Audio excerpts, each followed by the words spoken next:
Jésus-Christ, à toi la victoire.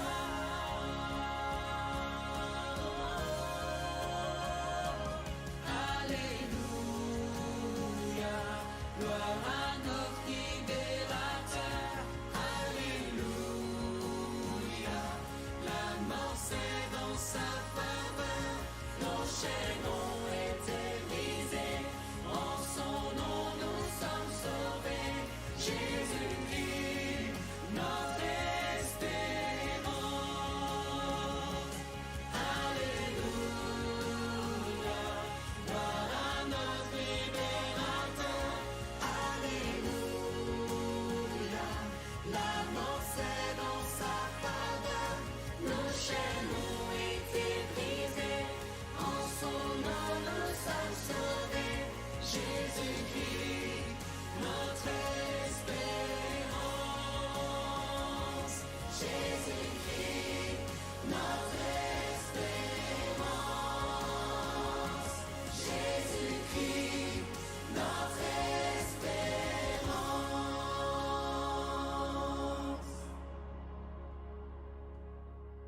Le premier jour de la semaine, de grand matin, les femmes vinrent à la tombe.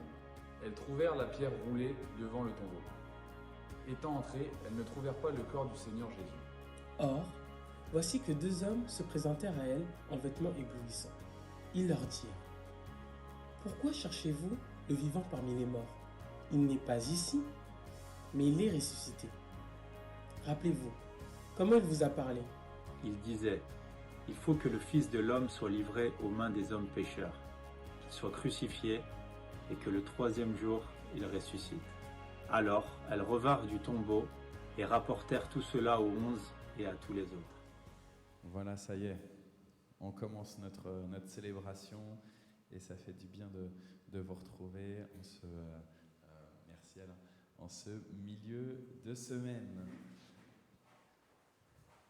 C'est une grâce pour pouvoir célébrer le nom du Seigneur avec vous, et en particulier avec Alain et Patrick qui est dans le temple. Nicole, c'est une joie de t'avoir avec nous connecté. Alléluia, alléluia, alléluia. Que le nom de notre Seigneur soit béni. Son nom est saint, il est de génération en génération. On peut acclamer son saint nom pour tout ce que le Seigneur a fait. Notre Dieu est grand, il est merveilleux. Il a créé le monde et tout ce qu'il contient et il insuffle la vie encore aujourd'hui pour nous. Notre Dieu, il est grand, il est merveilleux parce qu'il guérit aussi des maladies. Il guérit ceux qui sont en souffrance dans leur corps, dans leur âme. Il vient impacter dans leur esprit ceux qui sont éloignés de lui, ceux qui sont isolés d'eux-mêmes, isolés des autres et isolés de Dieu. Dieu est le Dieu des orphelins, le Dieu des veuves, des veuves. Il est le Dieu de tous ceux qui n'ont plus confiance en qui que ce soit et qui ont besoin juste de sa grâce à lui. Alléluia, alléluia, alléluia. Oui, Seigneur notre Dieu, tu es saint. Nous voulons t'exprimer notre reconnaissance à nouveau ce matin. Et ça fait du bien d'être avec des frères et des sœurs, ça fait du bien d'être dans ton temple pour pouvoir acclamer ton nom. Seigneur, nous te demandons pardon parce que trop souvent nous occupons nos journées avec toutes sortes d'activités, voire d'activisme, et nous les occupons loin de ta volonté, loin de ta face, Seigneur. Nous te demandons pardon, nous repentons devant toi, Seigneur, parce que trop souvent, nous ne en faisons qu'à notre tête. Nous préférons agir plutôt qu'écouter ta voix. Et pourtant, Seigneur, toi, tu as gardé fidélité avec nous, ton peuple. Tu t'es lié à nous et tu demeures dans la constance de la relation. Et tu nous dis, viens dans mon temple. Viens en ce jeudi 3 février. Aujourd'hui, Seigneur, je te bénis de ce que tu nous es motivés à pouvoir célébrer ton nom. Et Seigneur, autour de nous, il y a plein de gens qui sont en souffrance, qui sont en désespérance. Et trop souvent, nous passons à côté, nous passons loin de ces individus. Aujourd'hui, Seigneur, je crois que tu nous appelles à prendre soin de tes créatures. Alors Seigneur, change nos cœurs, renouvelle notre vision, renouvelle notre attention, notre écoute. Donne-nous à chacun, à chacune, aujourd'hui, l'occasion de parler de toi, de prier en ton nom, de prendre autorité avec toi. Béni sois-tu, Seigneur, loué sois-tu. Amen. Depuis 4 semaines, et on est sur le 5e culte, on est avec notre psaume numéro 100. Psaume numéro 100, qui contient 5 versets.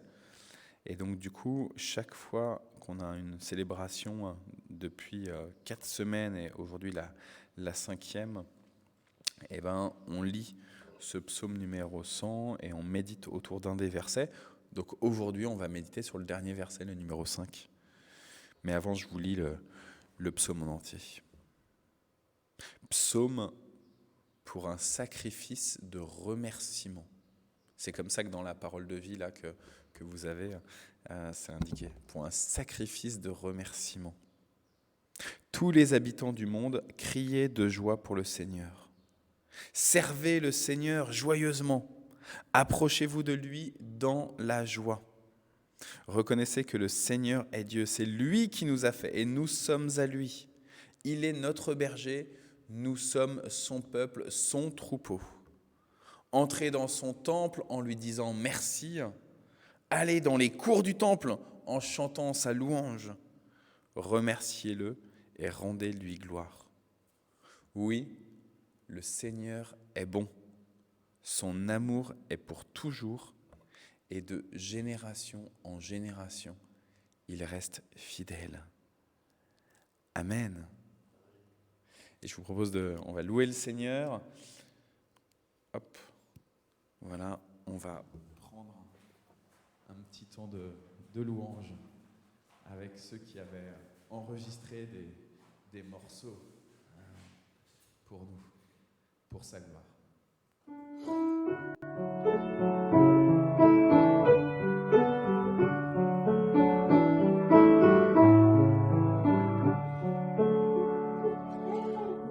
Tu es ma force, ma consolation, une lampe devant mes pas. Ta voix triomphée de l'ouragan, remportez le combat. Tu m'offres chaque jour ton infaillible amour, toi qui as fixé le cours des étoiles, sois mon encre, sois ma voix. Tu étends mes ailes pour toucher les cieux, protégé par ta main.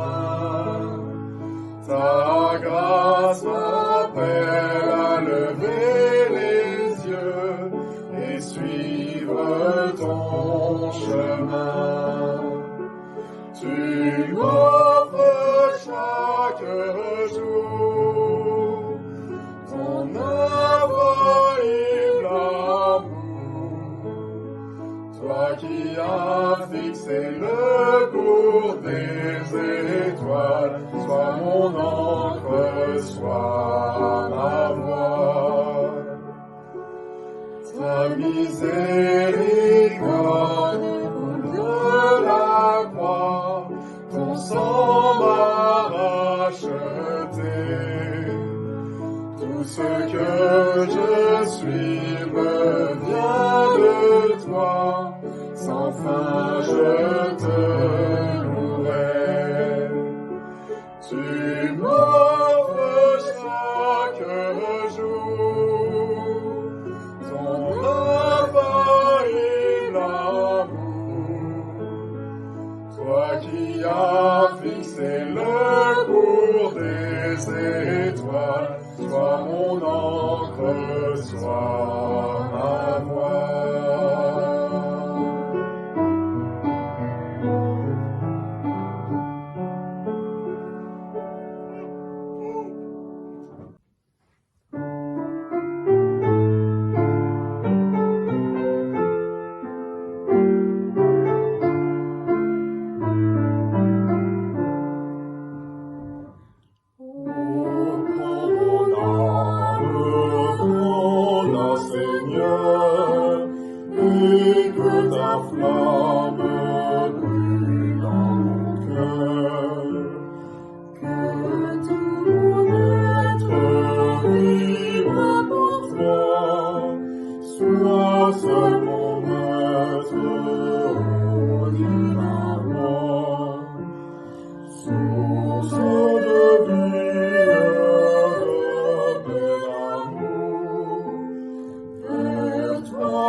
De la nuit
soit ton nom, béni soit le nom du Seigneur, béni soit ton nom. Béni soit le nom du Seigneur, béni soit ton nom glorieux. Béni soit le nom du Seigneur, béni soit ton nom. Béni soit le nom du Seigneur, béni soit ton nom glorieux.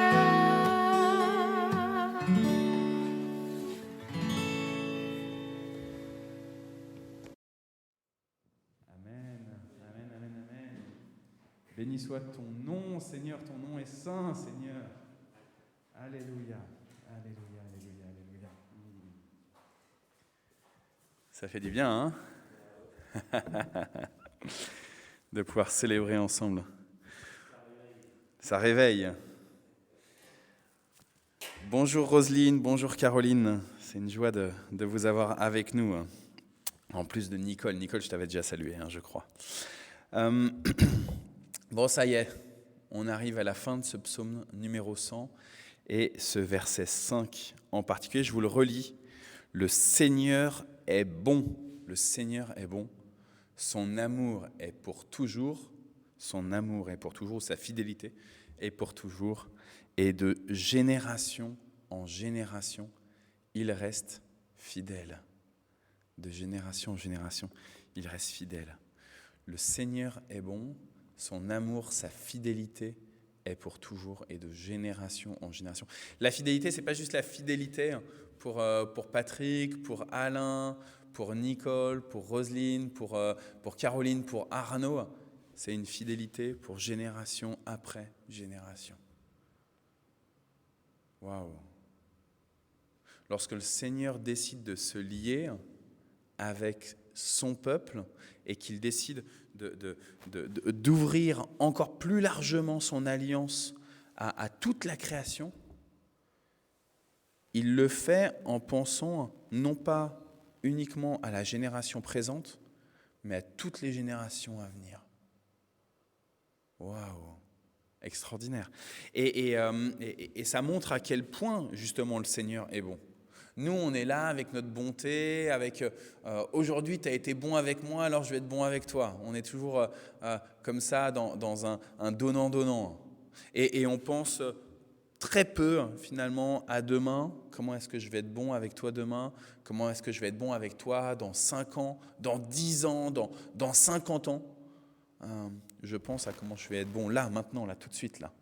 Et le Seigneur, lui, dans sa sagesse infinie, dans son amour extraordinaire, il pense déjà à comment il va être bon jusqu'à la fin de nos jours et jusqu'à la fin des jours de nos enfants, de nos petits-enfants, de nos arrière-petits-enfants. Alors, là, je tombe avec 2 frères, Alain et Patrick, où concrètement, vous n'avez pas d'enfants, quoi. Et comment est-ce qu'on pense cette question de la transmission de génération en génération de la fidélité du Seigneur? Mais en fait, là, il ne nous dit pas les enfants de tes enfants à toi-même, pile poil. Mais justement, puisque Dieu se lie à un peuple, il pense à tous les enfants, toutes les générations de ce peuple-là, quoi. Et c'est extraordinaire.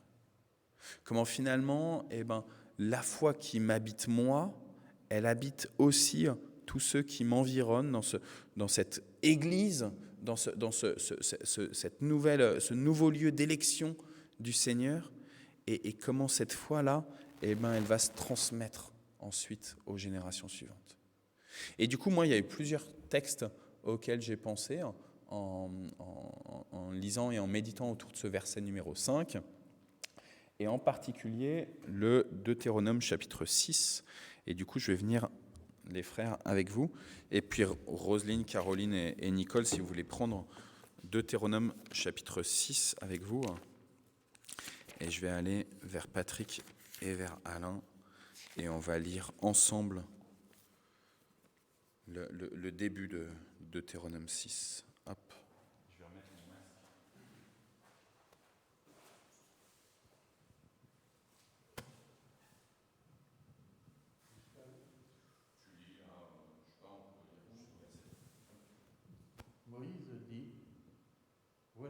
commandements, les lois, les règles que le Seigneur votre Dieu m'a ordonné de vous enseigner. Il veut que vous leur obéissiez dans le pays que vous allez bientôt posséder.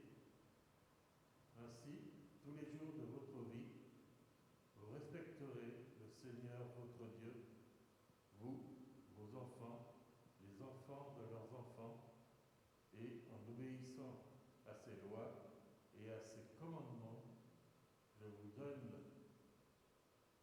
vous vivrez longtemps. Israélites, vous écouterez ces commandements et vous ferez tout pour leur obéir. Alors, vous serez heureux et vous deviendrez un peuple nombreux dans ce pays qui déborde de lait, de miel. Voilà ce que le Seigneur, le Dieu de vos ancêtres, vous a promis.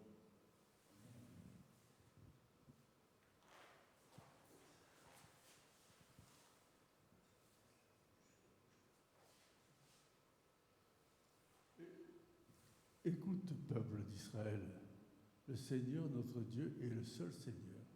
Tu dois aimer le Seigneur ton Dieu de tout ton cœur, de tout ton être et de toute ta force. Les commandements que je te donne aujourd'hui resteront dans ton cœur. Tu les enseigneras à tes enfants. Tu en parleras quand tu seras assis chez toi, quand tu marcheras sur la route, quand tu te coucheras et quand tu te lèveras. Pour ne pas oublier, tu les attacheras sur ton bras et sur ton front. Tu les écriras sur les montants de la porte de ta maison et sur les portes de tes villes. Amen. Merci Patrick, merci Alain.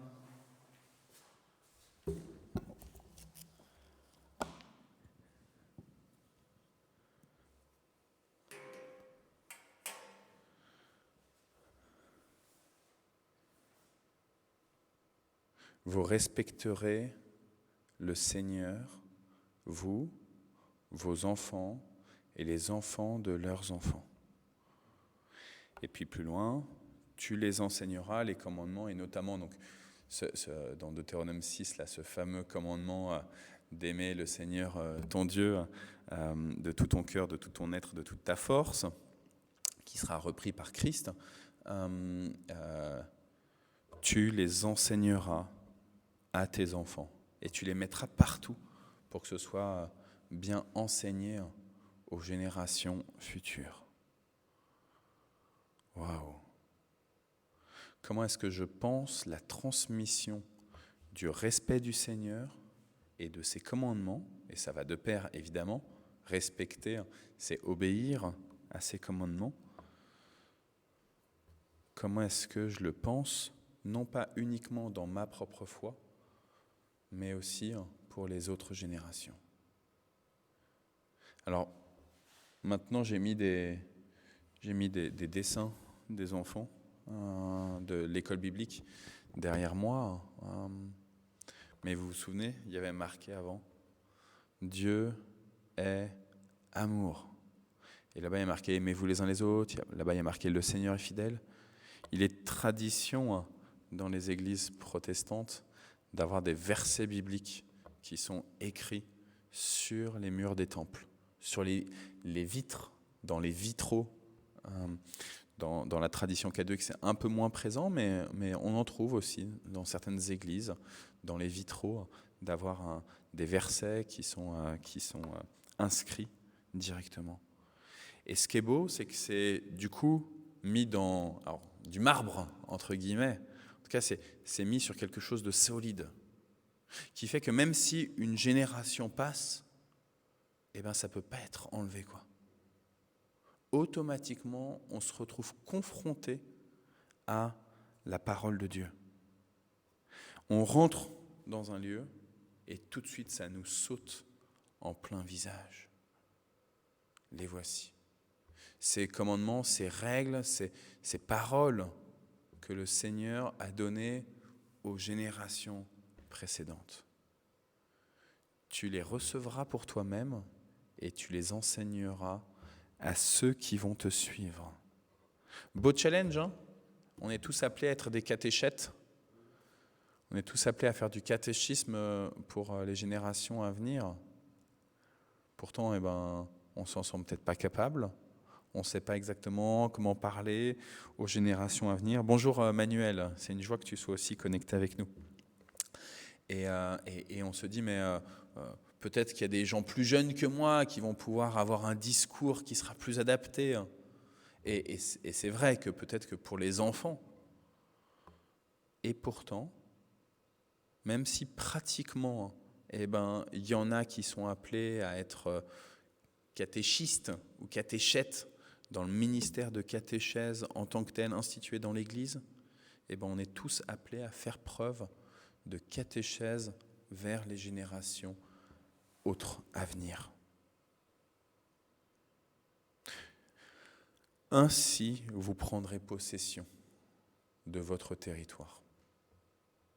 C'est en écoutant celui qui a pensé, qui a projeté, qui a imaginé l'entrée en terre de Canaan, l'entrée dans le territoire. C'est en l'écoutant, en respectant chacune de ses paroles, celles qu'on comprend et celles qu'on a plus de mal à comprendre. C'est en l'écoutant, en lui faisant vraiment tout honneur, toute place, qu'alors on va être bien dans ce pays, où coule le lait et le miel. Waouh! Comment est-ce que je conçois ma place dans cette terre? Nous, on n'est pas en Canaan directement, mais on est dans un Canaan spirituel. Le monde est le Canaan spirituel maintenant. Comment est-ce que je conçois ma place ici, à Mantes, à Courbevoie, là où vous êtes? Comment est-ce que je conçois ma place ici, dans ce lieu qui regorge de lait et de miel, pour moi et pour les autres? Comment est-ce que je conçois le fait d'entendre la parole de Dieu pour moi-même et que ça me fortifie, mais aussi pour les autres? La parole de Dieu n'est pas appelée à demeurer uniquement en moi pour me faire grandir moi, elle est appelée à se répandre. Si la parole de Dieu, elle servait juste à faire grandir l'un ou l'autre d'entre nous, alors elle serait bien vaine quand on regarde que notre vie, il y a bien un moment où elle se termine ici-bas sur cette terre.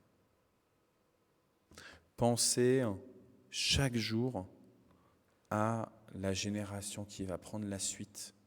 Pas simplement dans le respect, par exemple, de la création. Il faut prendre soin de la terre, des plantes, des animaux, etc. Parce qu'on n'a pas envie de laisser pourrir ou de donner une création pourrie à ceux qui vont nous suivre. Mais aussi, plus fondamentalement, penser la relation à Dieu pour les générations à venir. Et on le voit bien, je me souviens quand j'étais dans le service de catéchèse de l'EPUF, il y a quelques années, quand Andy était responsable, il avait quitté Mantes et il était devenu responsable national pour la formation et l'évangélisation. Et à ce moment-là, je travaillais avec lui pour la catéchèse au niveau des grandes orientations pour l'Église. Et c'était quelque chose qui nous revenait souvent des grands-parents qui disaient « Mais comment est-ce que je peux accompagner la foi de mes petits-enfants? Comment est-ce que je peux leur apprendre à lire la Bible, à avoir envie de rentrer dans la Bible, à prier, etc. etc. » Et ce souci de la transmission de génération en génération, et notamment parce que ces grands-parents, souvent, ils constataient que leurs propres enfants, finalement, il y avait des lacunes, quoi. Il y avait des lacunes chez leurs enfants, ils mettaient des priorités ailleurs que dans un vécu de foi, dans une relation avec le Seigneur. Comment transmettre? Alors j'ai un deuxième texte auquel j'ai pensé quand il a fallu réfléchir à cette méditation. Je vais vous le lire directement. C'est dans le deuxième livre, la deuxième lettre que Paul a rédigée à son très cher Timothée. C'est le chapitre 2. Timothée n'est pas son fils biologique à Paul. Mais ici, au verset numéro 1 du chapitre 2 de 2 Timothée, il lui dit « Toi, mon fils », il l'a déjà dit avant, il l'a dit dans la première épître, il l'a dit dans le chapitre 1 de 2 Timothée, mais là il lui dit « Toi, mon fils, cherche à devenir toujours plus fort grâce à l'amour du Christ Jésus. » Donc là, hop, lui tout seul. Timothée dans l'amour du Christ, pour lui. Hop. Et puis au verset 2, tout de suite, Paul enchaîne en disant « Ce que tu m'as entendu, moi Paul, enseigner devant de nombreux témoins, confie-le à ton tour à des gens sûrs. Et ils doivent être capables eux-mêmes de l'enseigner aussi à d'autres. » Et là, on voit cette question de la transmission. Paul a reçu Christ dans sa vie, alors qu'il allait persécuter les disciples de Jésus à Damas, il en avait persécuté ailleurs, notamment à Jérusalem, et il a reçu la parole de Christ pour lui. Il a reçu la personne de Christ pour lui. Jésus s'est adressé personnellement et a impacté ainsi Paul. La parole de Jésus, de l'homme Jésus, du Dieu Jésus, est venue toucher Paul et l'a réconcilié avec lui-même de cet orgueil, de cette suffisance qu'il avait. Elle a été mise à mal et ainsi il a pu être rétabli, réconcilié avec lui-même, mais évidemment du coup réconcilié avec lui-même par la réconciliation avec Dieu et avec les autres. On ne peut pas être réconcilié avec nous-mêmes sans une réconciliation avec Dieu et avec les autres. Et cette rencontre personnelle entre Paul et Jésus et le Christ, eh ben, il va l'enseigner, il va en témoigner, il va en parler. Et il va pas simplement faire en sorte que les gens entendent, qu'ils puissent raisonner là-dessus, mais il va leur offrir la possibilité de rencontrer eux aussi cet individu nommé Jésus. Et parmi eux, Timothée. Et il lui dit, et maintenant, Timothée, et Timothée, il est plutôt un jeune pour l'époque, en tout cas quelqu'un à qui on ne donne pas beaucoup de place, on ne lui accorde pas beaucoup de crédit. Il a la quarantaine, c'est un petit genou.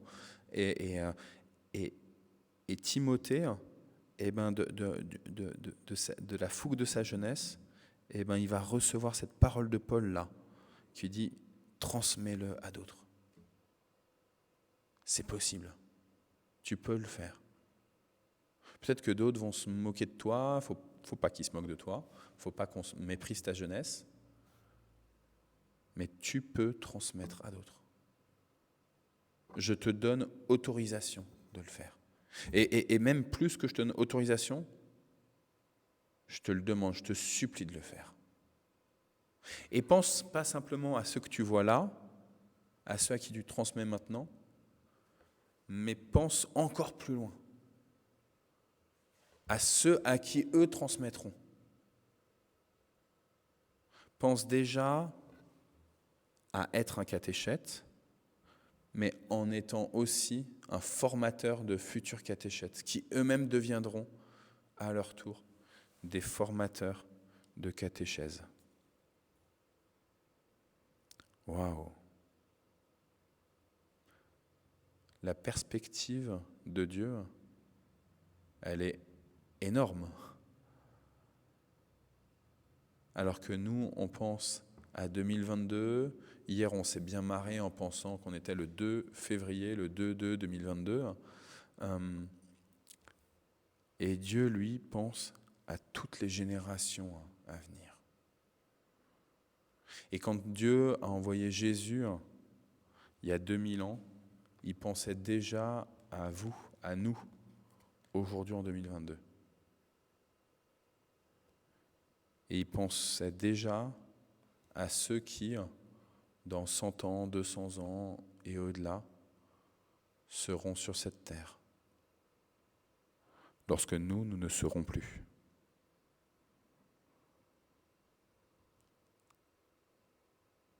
Ce que tu m'as entendu enseigner devant de nombreux témoins, confie-le à des gens sûrs. Ils doivent être capables eux-mêmes de l'enseigner aussi à d'autres.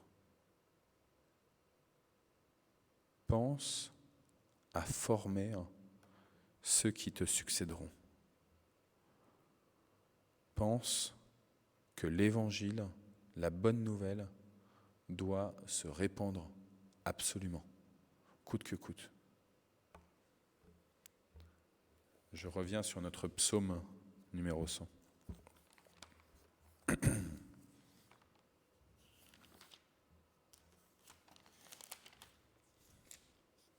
Le Seigneur est bon, son amour est pour toujours, de génération en génération, il reste fidèle.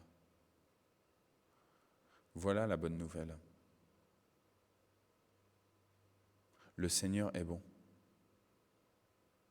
Peut-être que nos contemporains, certainement que nos contemporains traversent de grandes crises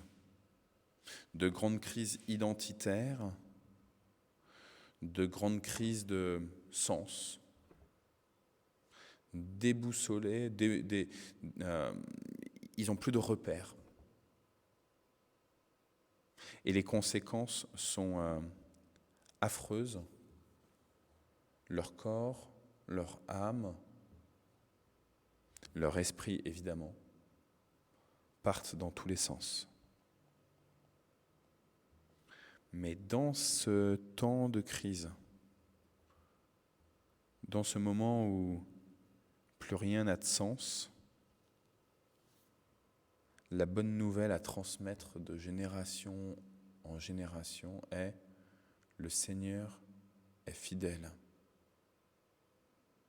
Il est bon et son amour dure éternellement. » Je vous parlais des mots qui sont normalement écrits sur les murs. Ici, je vais chercher les petits panneaux.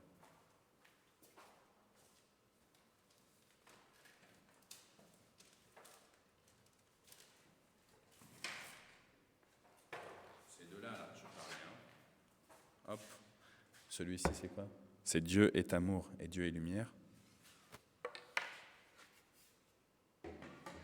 Il se trouve qu'il y en a encore deux autres là-bas. Aimez-vous les uns les autres. Et puis là-bas marqué, le Seigneur est fidèle. Notre Dieu exprime sa fidélité pour vous, mais aussi pour tous ceux qui vont vous succéder. Que votre cœur en soit reconnaissant, évidemment, et que cela motive toute l'évangélisation que vous allez pouvoir apporter aujourd'hui. Oui, le royaume de Dieu veut grandir, et il grandira à travers vous.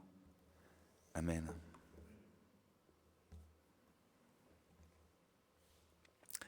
Est-ce que vous avez des réactions ? Alain, je t'amène le micro.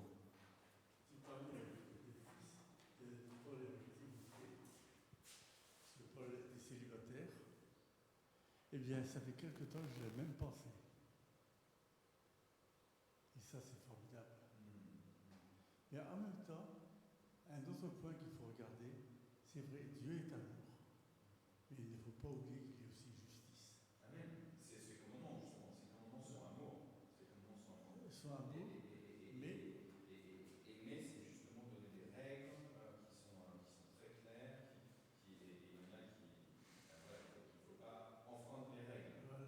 C'est ça l'amour. Et celui qui enfreint les règles, eh bien, la justice de Dieu est là, mais dans son amour, il est écrit, c'est Jean qui le dit, dans sa première épître, celui qui pêche, qu'il confesse son péché, afin, car le sang de Jésus-Christ purifie de tout péché. Mais il faut reconnaître son péché. Notre Dieu, c'est toute la gloire et la louange, car son amour est immense. En effet, tu as raison. La justice de Dieu, elle fait partie de son être même. Et c'était d'ailleurs ce que tu voulais aussi réagir ? Non ? Et cette question de la justice de Dieu, elle a beaucoup animé le moine Martin Luther. Jusqu'à ce qu'il tombe sur la lettre aux Romains, justement, où il a découvert que la justice de Dieu était totalement accomplie par Christ, et qu'on pouvait recevoir par le sang du Christ, exactement comme tu dis, Alain, qu'on pouvait recevoir par le Christ, par le sang qui a été versé sur la croix, qu'on pouvait recevoir totalement la justice, qu'on n'a pas des bonnes œuvres à faire, on a juste à reconnaître humblement, oui Seigneur, j'ai péché, ne te souviens pas des fautes de ma jeunesse, ne te souviens pas de mes péchés, mais souviens-toi de moi à cause de ta bonté, à cause de ton amour éternel, comme dit aussi le psalmiste. Amen. Nicole, tu nous dis merci Seigneur d'être à nos côtés quand nous transmettons ta parole. Amen. C'est pas juste ta propre force, tes propres pensées, Nicole, pour accompagner la transmission de l'Évangile, mais c'est d'abord l'Esprit du Seigneur qui te permet de parler de lui. Et en particulier quand tu veux évangéliser ta voisine, Nicole, que l'Esprit du Seigneur continue de t'animer. Quelques sujets de prière, d'intercession. Alors justement, peut-être nos voisins et voisines. Je pense que c'est bien si on prend un temps pour prier pour eux. Ils ont besoin de recevoir le Seigneur et de trouver peut-être du sens plus profond à leur vie. J'ai aussi le fil rouge de Porte Ouverte, merci à Alain, qui est envoyé chaque mercredi. Et donc là, c'est pour une bonne nouvelle pour une jeune Somalienne. Et je vous raconte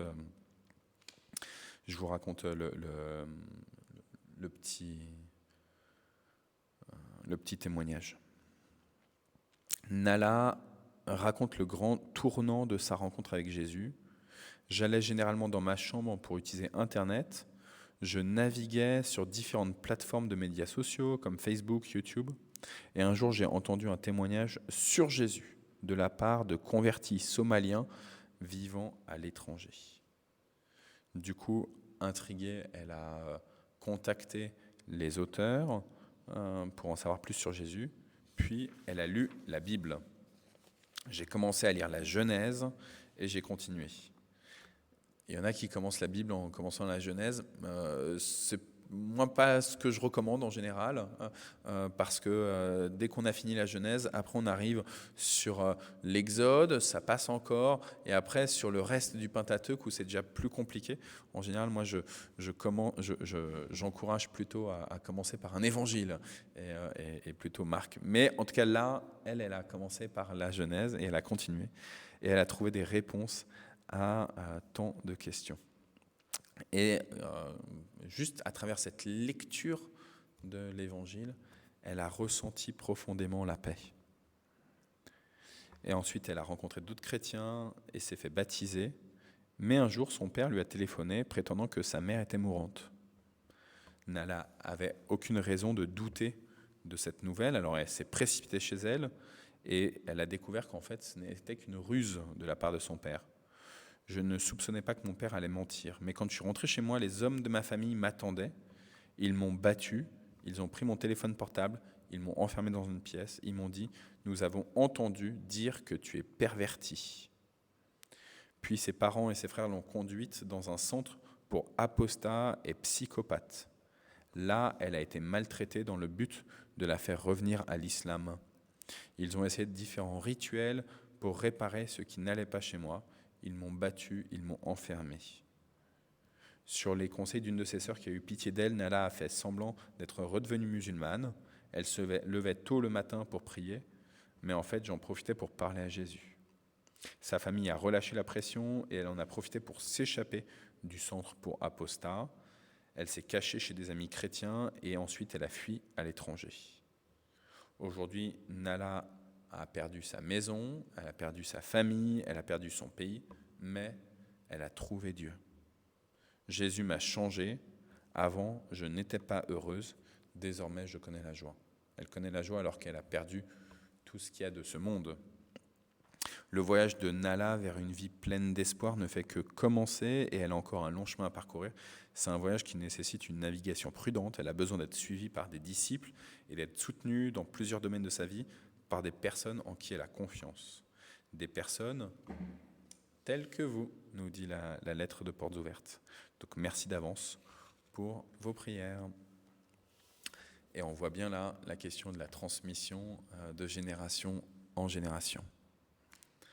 Nicole, tu nous demandes de prier pour donc ta voisine, comme on le disait, Roberte, et puis pour ton fils Yves. Patrick, est-ce que tu as des sujets de prière?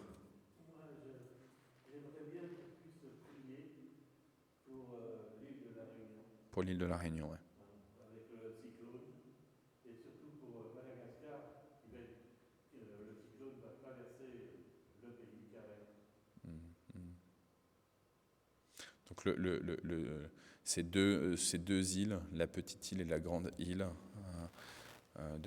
du continent africain,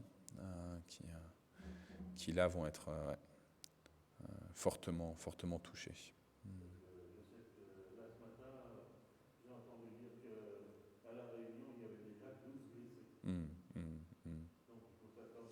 Et les demandes de la métropole, elles ont été claires, elles ont été transmises au préfet, etc., pour le fait que les gens devaient rester chez eux, mais malheureusement, c'est...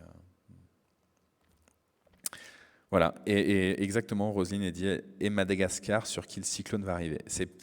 T'as pas entendu Roselyne, parce que du coup, il n'a pas le micro, mais c'était pile poil ce que Patrick disait, de prier pour et la Réunion et Mada. Et puis donc Manuel nous demande de prier pour Latifeh, donc cette jeune femme qui est accueillie au sein de l'église où Manuel va et qui vient d'Iran et qui a quitté l'Iran parce qu'elle s'est convertie justement à Jésus et que du coup c'était un peu compliqué pour elle cette conversion.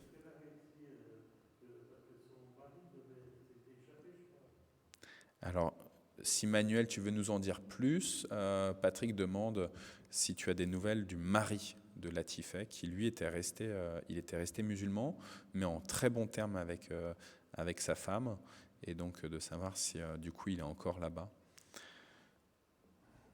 On va attendre quelques secondes. Il y a toujours un petit délai entre le moment où nous on parle dans le temple et ce que les uns les autres voient et entendent via Facebook. Je vous propose aussi de prier pour encore et encore pour Olivia, cette femme qui est une jeune maman de deux filles ados, pré-ados, qui a un cancer notamment au cerveau, mais qui est généralisé, mais donc notamment à la tête. Et là qui vient d'être mise en soins palliatifs. Donc voilà, c'est plutôt la fin. Emmanuel répond à ta question, Patrick, donc en nous disant le mari est venu la rejoindre. Ils sont actuellement tous les deux à Toulouse. Amen, dit Patrick. Okay. Alain, la petite Lydie, elle a été opérée jeudi dernier. On a prié, ça s'est bien passé. Elle est rentrée samedi. Ouais. Au niveau des douleurs, c'était un peu compliqué encore quand même. Tout se passe comme c'est prévu. Et maintenant, ils ont commencé à prévoir une autre opération. Voilà. Et donc ça, c'est normalement la semaine prochaine. La semaine prochaine, donc après avoir eu l'opération là de consolidation des vertèbres, des lombaires, avec en fait concrètement elle peut plus bouger les vertèbres du bas, là, les lombaires, ils ont cimenté tout ça, mais donc il y a ça, et puis maintenant il y a la question du genou. Tout ça c'est des conséquences de sa chute dans les escaliers il y a 3 mois à peu près. Ouais. Le genou c'est la cause de la chute, c'est bien que tu le précises. Alors que les vertèbres, ça, c'est dû à la chute, par contre. C'est la conséquence. Ouais. Merci de la précision, Alain.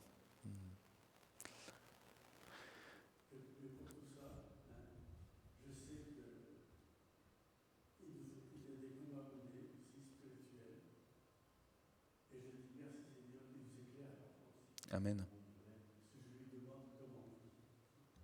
Amen. Ok. Voilà, ça nous fait plusieurs sujets. Je vous propose de mettre tout ça dans la prière.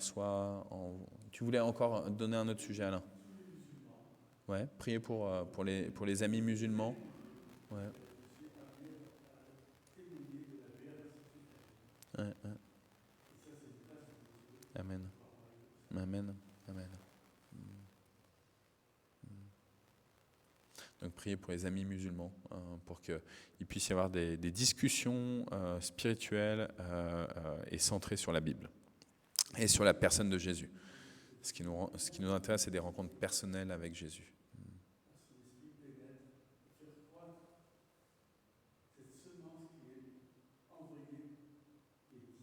Amen. Amen.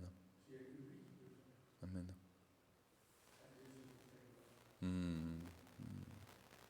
Je vous propose donc de prendre un temps de prière, soit à voix haute, soit dans le secret de votre cœur, comme vous le sentez. Pour ceux qui sont chez eux, c'est plus facile de faire ça à voix haute. Et s'il y a un conjoint pas loin ou quelqu'un de pas trop loin, et ben ça permet aussi qu'ils puissent entendre que vous êtes en prière.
Seigneur, moi je veux te bénir pour les générations qui nous ont précédés, qui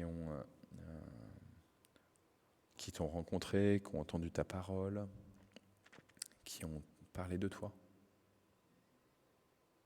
qui ont bien entendu le commandement, l'exhortation de Paul à Timothée. Je te bénis pour ceux qui nous ont amenés à te découvrir,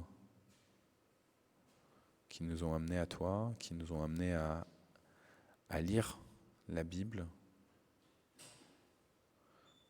Je te bénis pour les églises dans lesquelles nous sommes investis, dans lesquelles nous avons marché. Je te bénis pour les sœurs et les frères avec qui nous avons cheminé, qui nous ont accompagnés. Je te bénis pour ceux qui vont nous suivre. Merci Seigneur, parce que tu es fidèle. Et la transmission de ton évangile, elle dépend d'abord de toi et ensuite de nous. Alors tu as besoin de nous, Seigneur, et donc je te demande de nous donner, doter l'esprit de timidité, les esprits qui nous font croire qu'on n'est pas autorisé ou pas capable d'annoncer ton évangile. Je te demande de nous libérer, Seigneur. Et en même temps, Seigneur, tout dépend de toi. Tu es l'acteur principal de la transmission de ta bonne nouvelle. Donc donne-nous juste d'être des collaborateurs, mais des collaborateurs fidèles, comme toi tu es fidèle. Je te supplie pour ceux qui sont malades, qui sont à l'hôpital, en particulier pour le fils de Nicole, pour Yves. Je te supplie pour Olivia. Seigneur, ils ont des maux différents, et l'un et l'autre, ils sont tes enfants. Alors je te prie, Père, que tu viennes les fortifier, les consoler.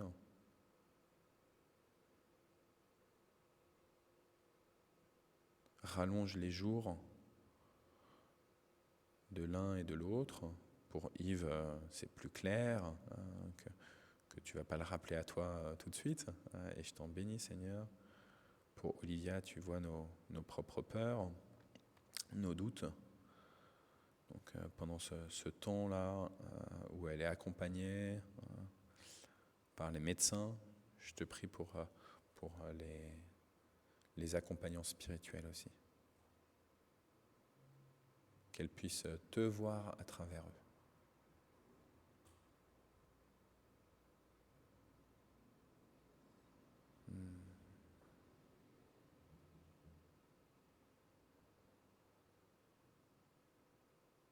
Et puis papa, comme on le disait avant par rapport à ce cyclone au sud-est de l'Afrique, on veut te remettre les populations sur l'île de la Réunion et à Madagascar.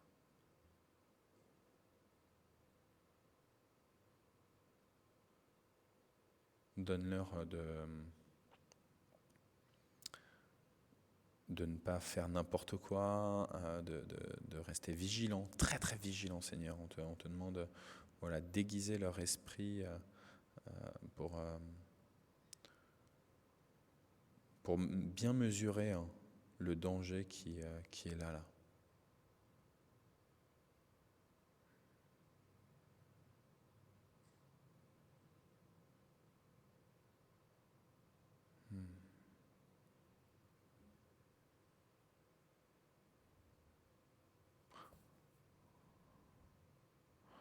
On te prie pour les frères et les sœurs qui se convertissent à toi.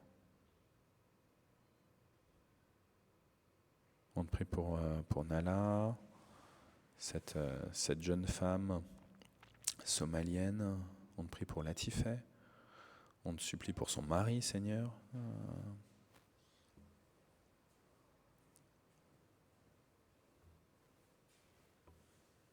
Et puis papa, on veut te prier aussi pour ceux qui sont endeuillés. Et puisque Manuel nous parle du veuvage d'abord déjà du temps du deuil pour cette sœur en Christ de la voie protestante, on veut te la confier, Seigneur.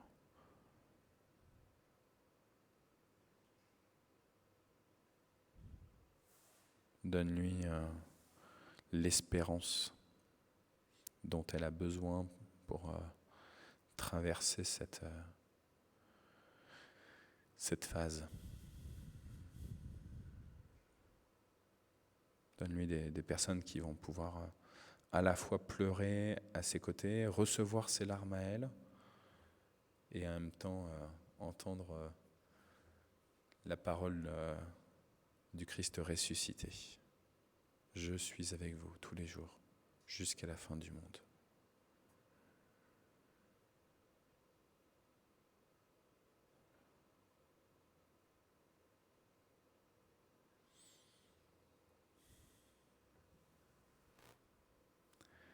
Et Seigneur, nous te prions avec les mots de ton Fils, notre Père qui es aux cieux, que ton nom soit sanctifié, que ton règne vienne, que ta volonté soit faite sur la terre comme au ciel.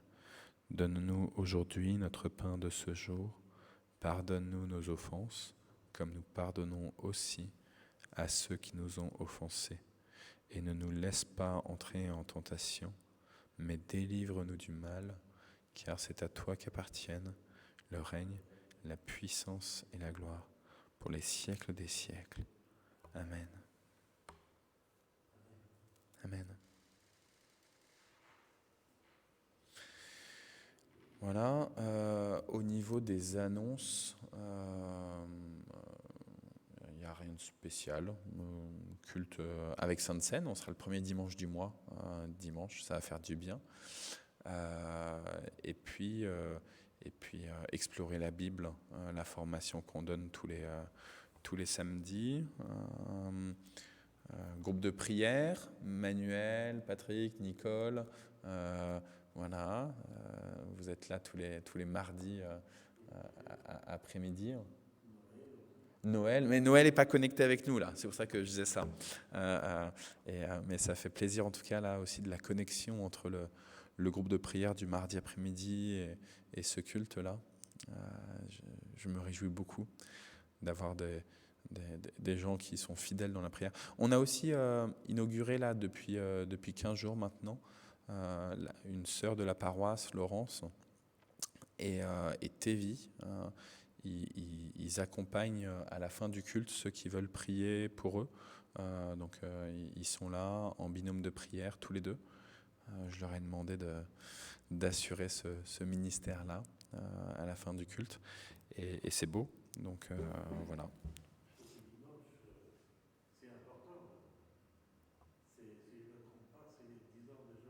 Ah, c'est bien que tu le dis, t'as un amour. Ouais. Ouais, c'est les 10 ans de Jonas, dimanche. Du coup, on va essayer de faire un petit apéro.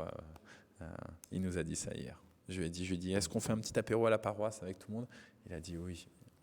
Donc on se réjouit, on va à la fin du culte. Mais ne le dites pas trop fort. Ça sera la surprise. 10 ans, ouais. Il a 10 ans. Et aujourd'hui, j'ai mon filleul, un de mes filleuls, qui a 16 ans, aujourd'hui le 3 février. Et ouais, c'est chouette. Et puis un ami aussi, le pasteur Gilles Boucaumont, il a son anniversaire aujourd'hui. Donc voilà. Je réfléchis, on a la collecte alimentaire, le camp pour les adolescents. Ouais, je pense qu'il n'y a pas d'activité particulière à mentionner là pendant ce culte-là.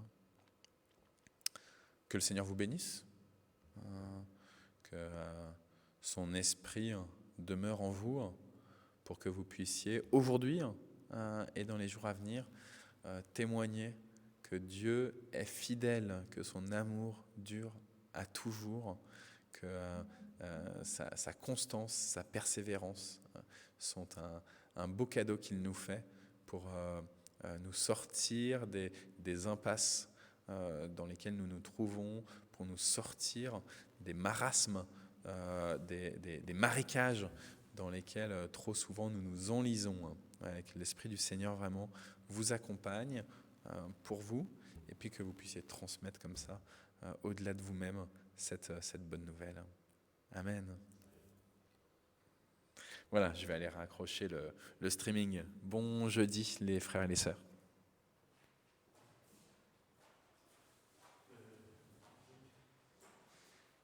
Voilà. Comme ça, j'arrête les cérémonies.